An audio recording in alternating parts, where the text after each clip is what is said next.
गुरुकुल में शिक्षा ग्रहण कर रहे थे और गुरुदेव ने उनको लकड़ी बीनने के लिए जंगल में भेजा। प्रेम से बोलो राधे राधे।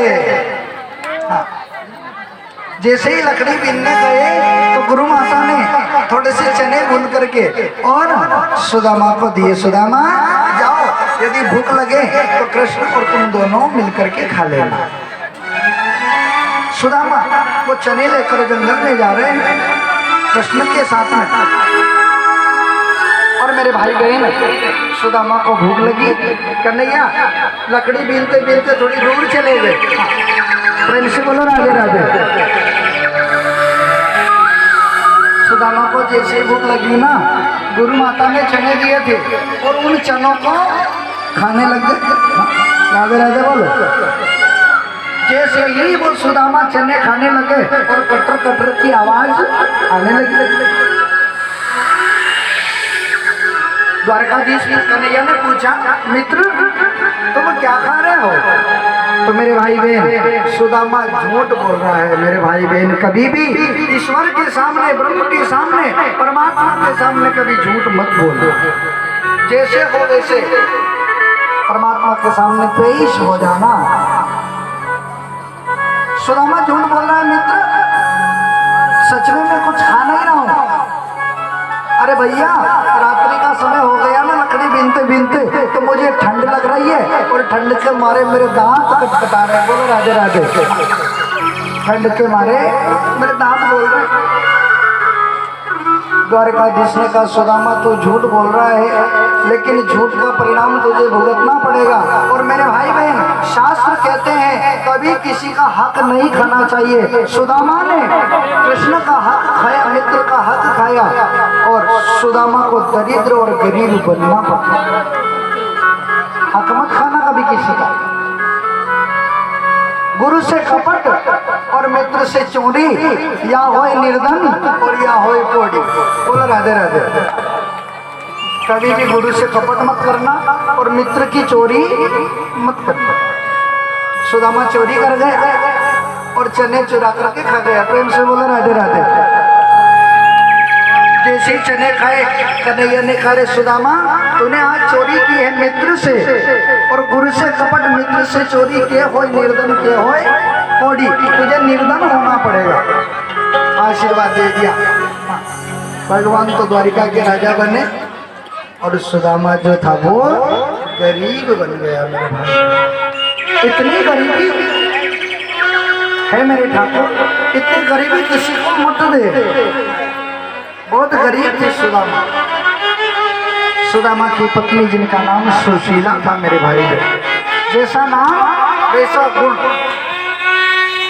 कभी सुदामा से यह नहीं कहा कि हे प्राणनाथ, हमारे घर में खाने को अन्न नहीं है, या इस बात की कमी है। मेरे भाई बहन, संतोषी थी। और कथा कहती है मेरे भाई बहन कि हमेशा संतोषी बनो। गोधन गज धन माज धन और रतन धन खान, जब आवे संतोष धन तो सब धन धूल। संतोष रूपी धन हमेशा जीवन में अपनाना चाहिए। सुशीला सुशील भी थी, हाँ, और संतोषी भी थी। जैसा नाम वैसा ही गुण था। प्रेम से बोलो राधे राधे। एक दिन की बात, सुशीला ने सुदामा से कहा, प्राणनाथ आपके बचपन के मित्र हैं, मैंने सुना है, और वो द्वारिका के राजा है कन्हैया। अरे तुम अपने अपने दुख दर्द उस मित्र को क्यों नहीं सुनाते? हाँ। सुशीला कह रही है सुदामा। सुदामा ने कहा, देवी मित्र के पास जाऊं तो सही, पर शास्त्र कहता है कि गुरु के द्वार, मित्र के द्वार और भगवान के द्वार खाली नहीं जाना चाहिए। अब मेरे पास कुछ है तो नहीं, द्वारकाधीश को क्या दूंगा? गए सुदामा जी और जाकर गांव में 3-4 जगह से चावल मांगे। मेरे भाई बहन, कटे पीटे चावल थे, 3-4 घर के चावल थे। चावल भी साबुत नहीं थे सुदामा के पास। सुशीला ने पोटली दे दी, इस कपड़े में चावल बांध करके ले जाओ और द्वारिकाधीश को भेंट चढ़ा देना, शायद उस द्वारिका के राजा को हमारे ऊपर दया आ जाए। लेकिन इतनी गरीबी सुदामा के जीवन में एक कपड़ा भी साबुत नहीं था चावल की पोटली बनाने के लिए। चले हैं, हे कृष्ण हे कृष्ण हे कृष्ण, हे द्वारकाधीश हे द्वारकाधीश, जपते जपते द्वारिकापुरी की ओर जा रहे हैं। चलते चलते सुदामा के पांव में छाले पड़ गए। शीश पवाना जगा प्रभु जाने को आई बसो तेरी जामा, धोती फटी सिलटी दुपटी अरुपायो पानवती नहीं सा, द्वार खड़ो दिज दुर्बल एक रयो चकी शोभ सुदा विराम, पूछत दीन दयाल को धाम बतावत आपना सुदा। द्वारकापुरी में पहुंच गए सुदामा जी और द्वारकाधीश के मेलों के बाहर द्वारपाल खड़े थे और आवाज लगा रहे हैं, हे द्वारपालों, मेरे मित्र द्वारकाधीश से जाकर के कह दो कि उसका बचपन का मित्र मिलने आया है। बोलो राधे राधे। आइए 2 मिनट का भाव है, उसके बाद आरती करेंगे। अरे द्वारपालो, सुदामा पुकारा है भगवान को, आप सबसे मिलकर के पुकारिए।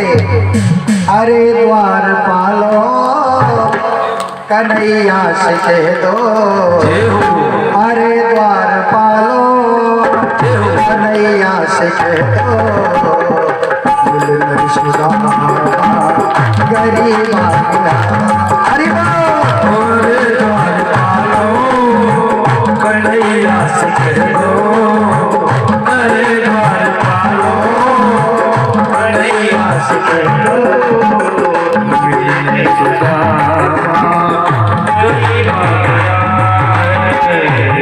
मिलने सुदामा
गरीब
सुदामा